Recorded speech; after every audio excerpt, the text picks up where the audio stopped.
Benji Adoit, welcome to the Sacred Grove, place of learning, place of teaching, place of connecting to spirit. And we Druids like nothing better than what we call colloquies, which is discussions of issues and ideas that affect our lives. Today, I'd like to talk about Sodom and Gomorrah. The story of Sodom and Gomorrah basically tells the story of two cities right next to each other that were going through a moral breakdown. And rumor had gotten to Yahweh, the Jewish God, about this. And so to confirm, he sends two messengers, two angels, down to the city. And they appear in the city in the form of two men. They end up at the house of a guy named Lot.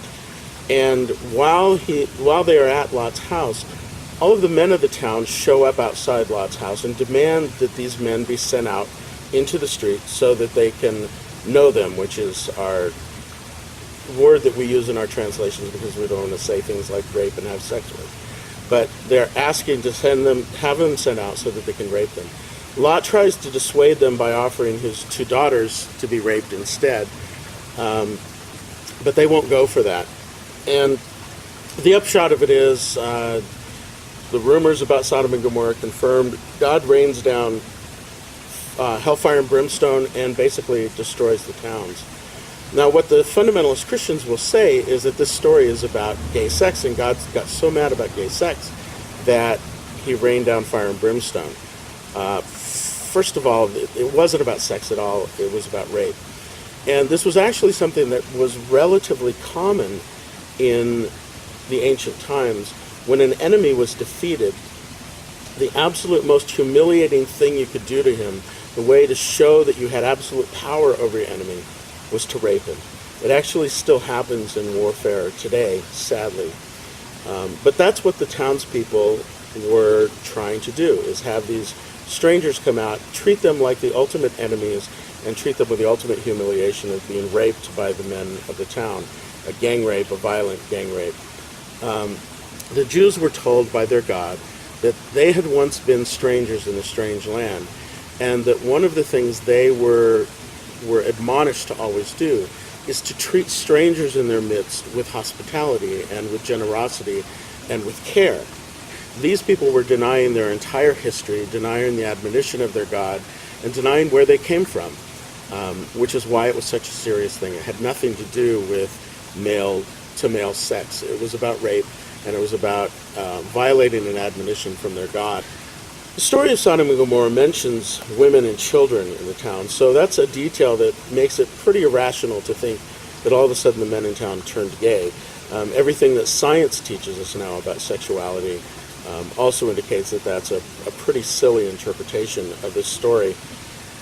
All through history, whenever this story is quoted by Jewish scholars, it talks about the issue of mistreatment of strangers.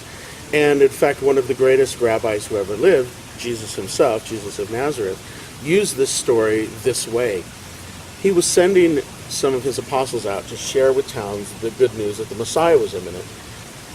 He told his apostles that if they went into a town as strangers and they were mistreated in that town town would suffer a fate worse than the fate of Sodom and Gomorrah. Jesus never said anything about gay sex in his discussion of Sodom and Gomorrah. In fact, Jesus never said anything about gay sex during his entire lifetime, although he had lots to say about unhealthy heterosexual sex, which doesn't mean that Jesus didn't love heterosexuals. It just means that they needed more supervision. It's not gay people that are sodomites.